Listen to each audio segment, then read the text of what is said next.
ahora ya le vamos a Iniciamos. llamar placas tectónicas, y que éstas se muevan con movimientos diferentes, es decir, una misma placa puede tener diferentes movimientos, no nada más se mueve para un lado, sino que una placa se puede mover en diferentes sentidos en sus bordes.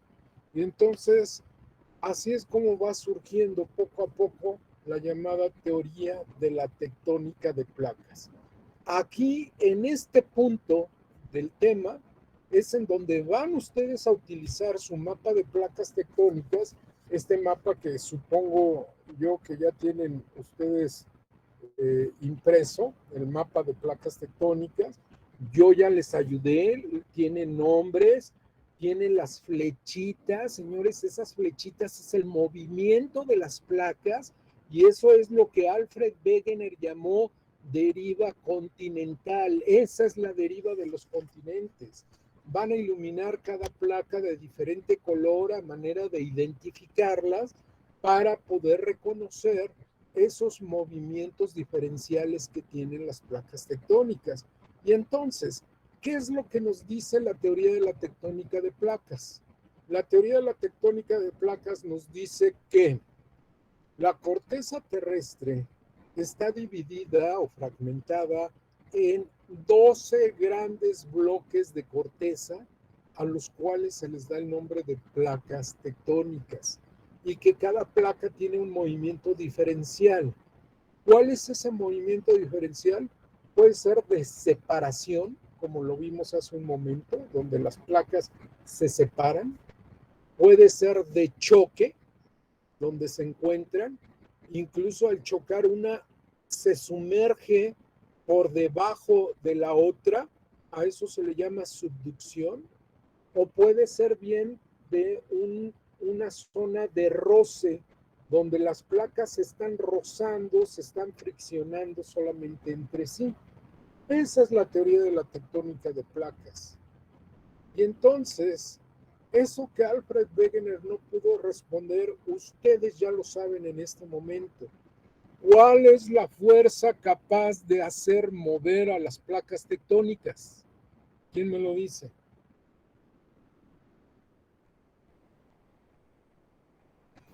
Fuerza magnética. No, fuerza magnética no. La fuerza del magma. La fuerza de La la fuerza magma. del magma. Pero ¿en dónde se encuentra ese magma? En los mantos. ¿El cuál es mantos? Nada más hay un manto. ¿Y en qué parte del manto? Por debajo de las placas. ¿Y cómo se le llama a esa parte que está por debajo de las placas? ¿Litósfera? No, la litosfera es la corteza. ¿Qué es lo? Es la astenosfera. Y ahí en la astenosfera se encuentran las corrientes de convección. Señores, eso es lo que Alfred Wegener no pudo explicar, que existen corrientes de convección, que son las corrientes del magma, ahí lo están viendo, que sube y que baja, sube porque se calienta, baja porque pierde calor, no puedo decir que se enfría porque las temperaturas son de más de 3000 grados, pero pierde calor y entonces baja, se vuelve a calentar, vuelve a subir, pierde calor, vuelve a bajar y así sucesivamente. Esas son las corrientes de convección, y las corrientes de convección son las culpables de que las placas tectónicas se muevan. Las corrientes de convección son las culpables de que los continentes se estén desplazando. Las corrientes de convección son las culpables de que exista la deriva continental, y es lo que no pudo explicar Alfred Wegener. Y las corrientes de convección son de dos tipos. Tenemos las corrientes convectivas ascendentes, cuando suben, cuando se calientan y van a formar zonas de expansión. Y tenemos que cuando pierden calor, bajan, descienden, y una se sumerge por debajo de otra, una placa se sumerge por debajo de otra, y eso forma una zona de subducción. La palabra subducción, subducir, quiere decir sumergir. Eso es lo que quiere decir. Vamos a ver qué sucede en cada una de ellas. Primero, las zonas de expansión. En una zona de expansión, ya lo explicábamos hace un momento, el magma sube, rompe la corteza, se forma la dorsal, y cuando se genera una zona de expansión, como esto está ligado a un proceso de vulcanismo, el material magmático al solidificarse, es decir, al enfriarse y formar rocas ígneas, estas ya están generando la formación de nueva corteza terrestre, es decir, en una zona de expansión se da la creación de corteza terrestre. Este es un proceso de creación. Aquí se está creando nueva corteza terrestre. Obviamente es un proceso ligado al proceso del vulcanismo, en donde en una zona de expansión pues se da este fenómeno. Se forman dorsales, en una zona de expansión se forman dorsales. Ya saben ustedes que una dorsal es una cordillera volcánica submarina. Saben que hay una muy grande que es la mesoatlántica, pero no nada más en el Atlántico existen, hay en el Índico, en el Pacífico, en el Ártico y alrededor de la isla de la Antártica también hay dorsales. Esta es una imagen en donde podemos ver una erupción submarina en la foto de la izquierda y en la de abajo. Si una explosión volcánica, una erupción de un volcán es sorprendente en la superficie de la Tierra, pues debe ser mayormente sorprendente una erupción volcánica en el fondo de los océanos, ¿no creen? Esto es lo que sucede. Bueno, desde luego la deriva continental. La deriva de los continentes, que la tienen ustedes en su mapita que imprimieron de placas tectónicas, y que también en el libro, en la página 101 del libro, viene un mapa de placas tectónicas y también maneja el movimiento de las placas. Este movimiento de las placas es la deriva continental. Es decir, en una zona de expansión es en donde se nota el movimiento de las placas, a lo cual Alfred Wegener llamó deriva de los continentes. Y si los continentes se están separando, es porque el fondo de los océanos se está expandiendo. Y entonces se da un proceso de expansión de los océanos. Ahora sí, hasta aquí, zonas de expansión. ¿Qué sucede en una zona de subducción? Pues mientras que en una zona de expansión se crea corteza terrestre, en una zona de subducción se destruye la corteza terrestre. Aquí hay un proceso de destrucción.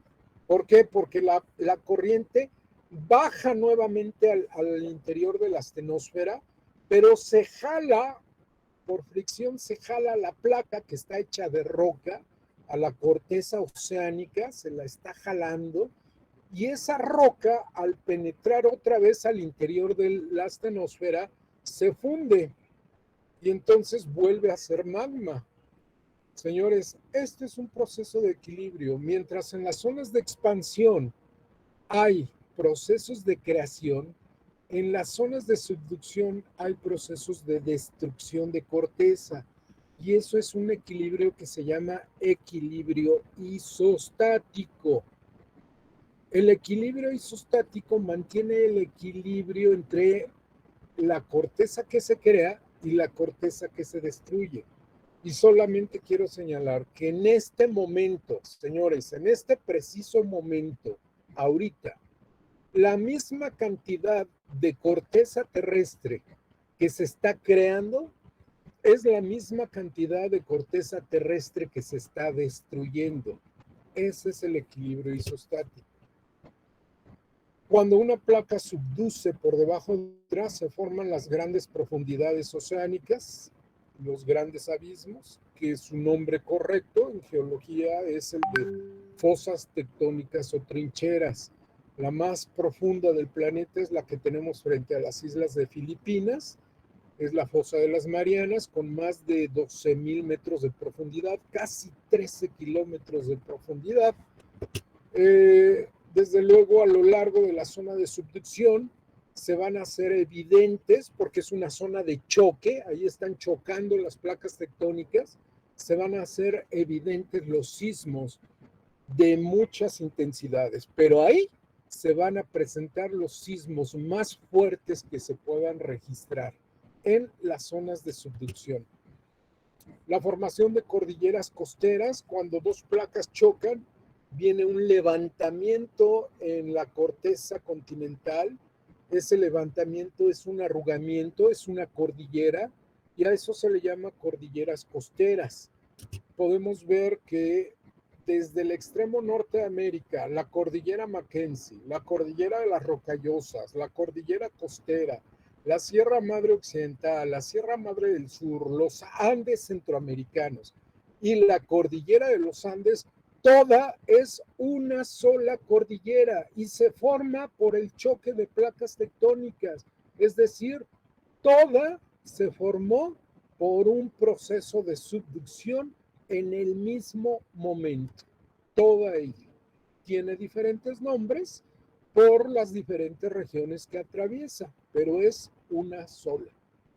Y desde luego la presencia de volcanes activos es evidente a lo largo de las zonas de subducción. En América, hay muchos en el mundo, pero en América pues tenemos el Monte Red Up en Alaska, el Santa Elena en Estados Unidos, en México tenemos en Colima y en Jalisco, tenemos ahí dos volcanes, el de Fuego de Colima, el Nevado de Colima, el Chichonal en Chiapas. En América Central hay muchos volcancitos activos, el Cotopaxi en América del Sur, en Ecuador, y en fin, solamente algunos ejemplos. Estos son los fenómenos que incurren al desarrollarse una zona de expansión y una zona de subducción. Hasta este momento yo no les he dicho qué es tectonismo, pero ustedes ya me lo pueden decir. ¿Quién me dice, por favor, qué es tectonismo?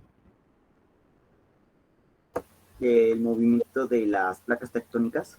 El conjunto de movimientos. Muy bien, Diego. Los dos, muy bien, Elian, Diego, gracias. Señores, tectonismo es el movimiento de las placas tectónicas, así de sencillo. Si yo les pregunto en un examen qué es tectonismo, pues ustedes me van a contestar que es el proceso mediante el cual se genera el movimiento de las placas tectónicas. Eso es vulcanismo. Y al moverse las placas tectónicas, se van a generar una serie de fenómenos a los cuales, por obvias razones, le vamos a dar el nombre de fenómenos tectónicos. Y son 4. Aquí en su resumen, por favor, solamente los van a nombrar, porque la semana que entra que nos volvemos a ver, yo les voy a explicar, bueno, viene en el aula virtual, pero también yo quiero explicarles que es 1, el vulcanismo. 2, sismicidad. Para nosotros es muy importante la sismicidad, porque vivimos muy cerca de una zona de subducción. Y nada más como un dato al margen, si reconocen ahí, ¿alguien sabe qué es eso? ¿Alguien sabe qué edificio El es? terremoto del 85, ¿no? Es el terremoto del 85, pero ¿qué edificios son?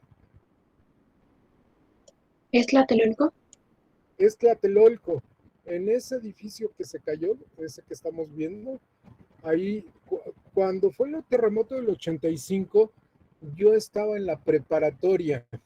Yo, obviamente ustedes no han entrado, pero yo estaba en la preparatoria, yo en esos salones, yo tomé clases, y ese edificio que se cayó, en ese edificio que se cayó, había 3 familias de 3 compañeros y un maestro de la preparatoria 3. Entonces, es una imagen muy significativa, ¿no? Sobre todo para Prepa 3. Y entonces, tenemos vulcanismo, el primer fenómeno tectónico, el segundo es sismicidad, el tercero es fallas, formación de fallas. Y el cuarto fenómeno tectónico es la formación de plegamientos. De eso vamos a hablar la próxima semana. Muchachos, hasta aquí, ¿alguna pregunta? No, profesor. No, profe. ¿Alguna duda? No, ninguna. No, maestro. No.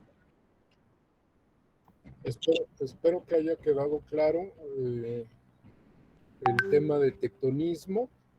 Lo mismo que lo estemos leyendo en tu aula virtual a que ya el maestro se los está explicando.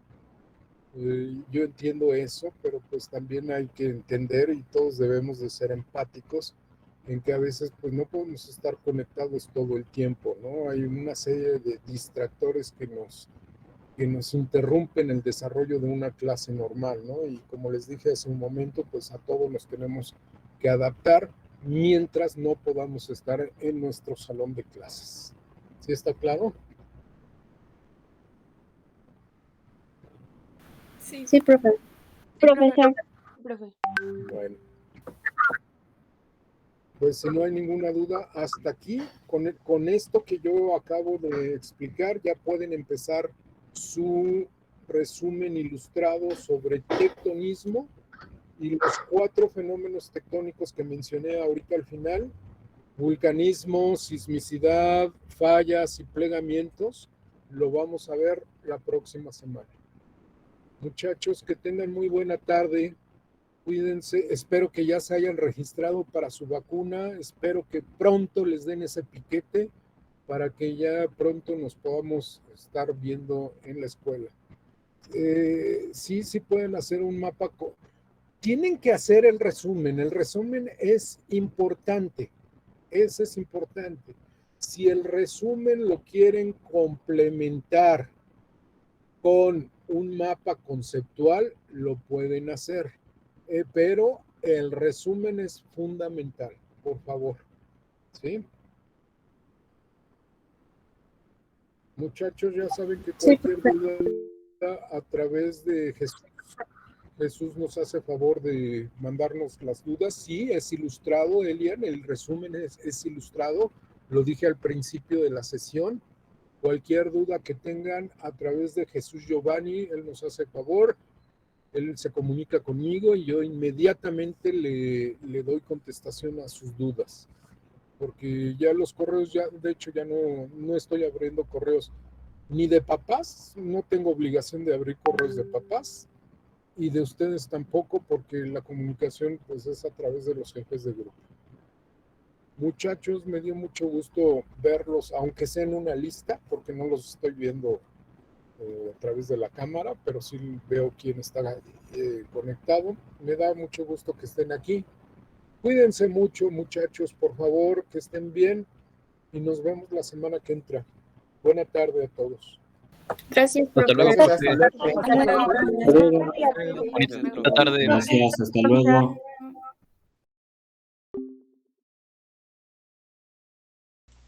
Tremendo final, tremenda presentación. Muy buena, adiós, chavales.